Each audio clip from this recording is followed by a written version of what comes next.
Coming to you live from Pittsburgh, Pennsylvania. I'm your host, Brooke Winninger. I'm Lizzy Hill. We're giving a special economic report today on GDP, inflation, and unemployment. GDP stands for Gross Domestic Product, and it accounts for all the total value of final goods and services, and it tells us the health of the economy. So what is our current GDP, Brooke? 15.9 trillion, Lizzie. Real GDP takes into account inflation, and it compares to first quarter data because it grew by 3.1%. So does the GDP tell whether or not the economy is coming out of recession? Yes, it sure does. From 2011 to 2012, we had a little bit of growth, and then from 2008 to 2010, we also had a little bit of growth, but it was way lower because of the economic downturn. Since 1999, generally, our GDP has increased, with a small downturn in 2009 because of the recession. So Brooke, where do you see our GDP going in the next couple of years? I really think that it'll continue to rise steadily, with maybe a couple drops as we regain our economic security. So why should we care?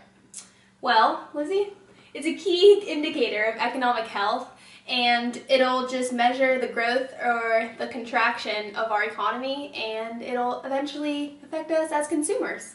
Next, you'll hear from Lizzie, my co-anchor, after this commercial break.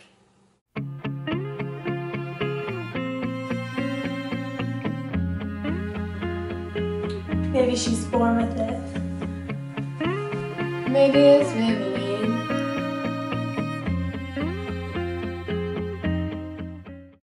Now here's my co-anchor Lizzie about unemployment. Unemployment is defined as people who do not have a job, but have actively looked for work in the past 4 weeks and are currently available for work. Our current unemployment rate is 7.6%. However, in January 2012, it was 8.3%, and in January 2011, it was 9.1%. So what does this tell us about the current strength of our economy? Our economy seems to be slowly getting out of the recession and is in an expansion period of the business cycle, so we seem to be getting back on our feet. Whew, glad to have my job then. So Lizzie, how do these rates compare to the rates over the last century? Well, in the 1930s, they were around a 20% unemployment rate, which isn't nearly as bad as we're in the situation that we're in today. However, in 1980, they experienced a rather high unemployment rate, but it gradually decreased as the years went on, going into 1990s, which is similar to a situation that we are in today. What do you see happening with the unemployment rate in the next couple years? Well, as the unemployment rate has been decreasing throughout the last couple of years since the recession started, it seems to be that it will keep on decreasing and continue to make our way out of the recession into a expansion period. So why should I care? Why does this matter? Well, for future Americans looking into the workforce, it tells you about how much competition is in that field, and it tells you the current state of our economy. We'll be right back with inflation after this commercial break. Ah! Like a good neighbor, State Farm is there! With the stool! And your deductible. Thanks. There to help you with unexpected savings. That's getting to a better state. And we're back with inflation. Inflation is described as a rise in the general level of prices of goods and services in an economy over a period of time. Inflation is measured by the market basket that represents the number of goods that are representative of the economy and that are compared over time, resulting in a price index. The most recently reported U.S. inflation rate as of March 2013 is 1.5%. This rate is a drastic decrease since last year of January 2012, when the rate was 2.9%.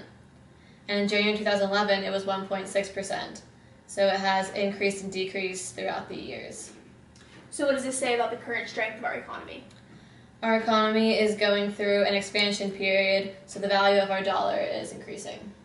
So Brooke, how does our current inflation situation compare to inflation rates during the 1930s and early 1980s?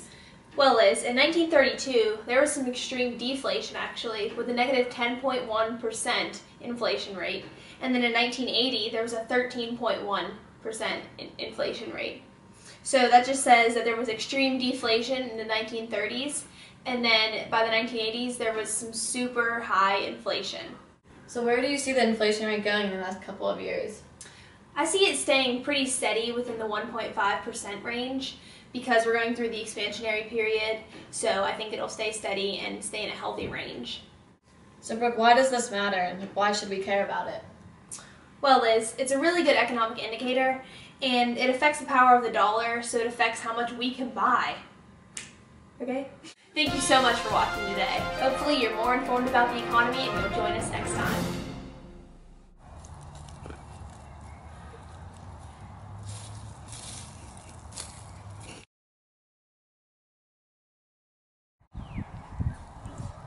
Dirty mouth? Clean it up with Orbit. For a good clean feeling, no matter what.